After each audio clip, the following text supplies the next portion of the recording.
एक बार की बात है, एक बहुत आलसी आदमी था।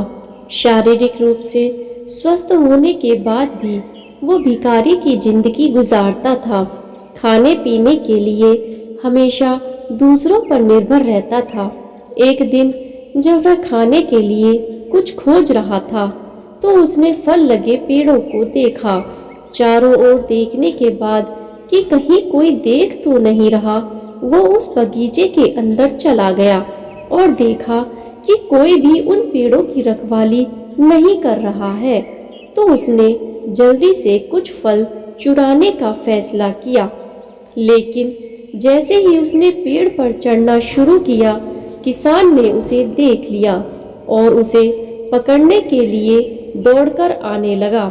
जब आलसी आदमी ने डंडा लेकर उस किसान को अपने पास आते देखा, तो वह डर गया और छिपने के लिए पास के एक जंगल की ओर भाग गया।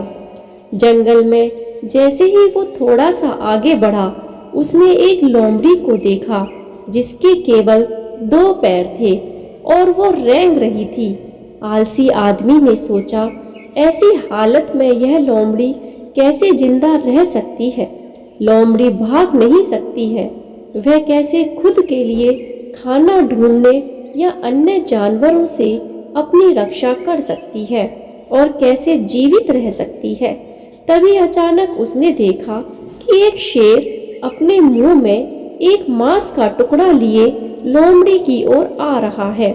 सभी जानवर भाग गए और आलसी आदमी खुद को बचाने के लिए पेड़ पर चढ़ गया, लेकिन लोमड़ी वहीं रुकी रही। उसके पास 2 पैरों पर चलने की क्षमता नहीं थी, लेकिन इसके बाद जो हुआ उसने आलसी आदमी को हैरान कर दिया।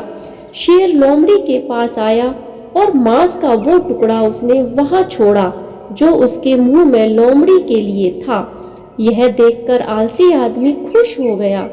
वो सोचने लगा कि भगवान जिन्होंने सभी को बनाया है, हमेशा उनके द्वारा बनाई गई चीजों की देखभाल के लिए एक योजना निर्धारित कर देते हैं।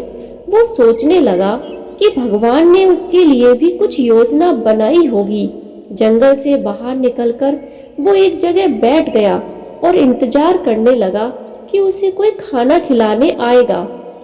उसका विश्वास था कि उसके लिए भी ईश्वर किसी को भेजेगा जो खाना लाएगा। लेकिन जैसे जैसे समय बीतने लगा, वह सड़क पर देखता रहा, अपने भोजन की प्रतीक्षा करता रहा। वो 2 दिन तक भोजन के लिए इंतजार करता रहा। अंत में वह अपनी भूख को सहन नहीं कर सका और भोजन की तलाश में चल दिया। रास्ते में उसे एक साधु महात्मा मिले। उसने साधु को पूरी घटना बताई। साधु ने उसे कुछ भोजन और पानी दिया। भोजन करने के बाद आलसी आदमी ने साधु से पूछा, महाराज, भगवान ने उस अपंग लोमड़ी पर अपनी दया दिखाई थी, लेकिन भगवान मेरे लिए इतना क्रूर क्यों है? भगवान ने मेरी मदद के लिए किसी को क्यों नहीं भेजा? उसकी बात सुनकर साधु ने मुस्कुराते हुए कहा, यह सच है कि भगवान के पास सभी के लिए एक योजना है।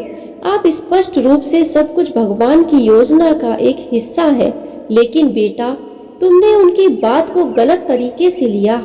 वह नहीं चाहते थे कि तुम लोमड़ी की तरह रहो, वह चाहते थे कि तुम शेर की तरह बनो।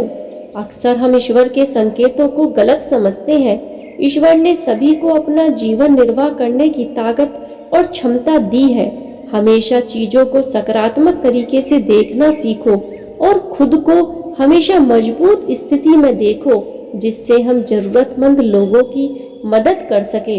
हमेशा उस रास्ते को मत देखो जो आसान है, बल्कि उसका चुनाव करो जो सही है। धन्यवाद। आशा करती हूँ आपको यह कहानी एक आलसी आदमी की पसंद आई होगी। तो प्लीज़ कहानी को लाइक और चैनल को सब्सक्राइब ज़रूर करें।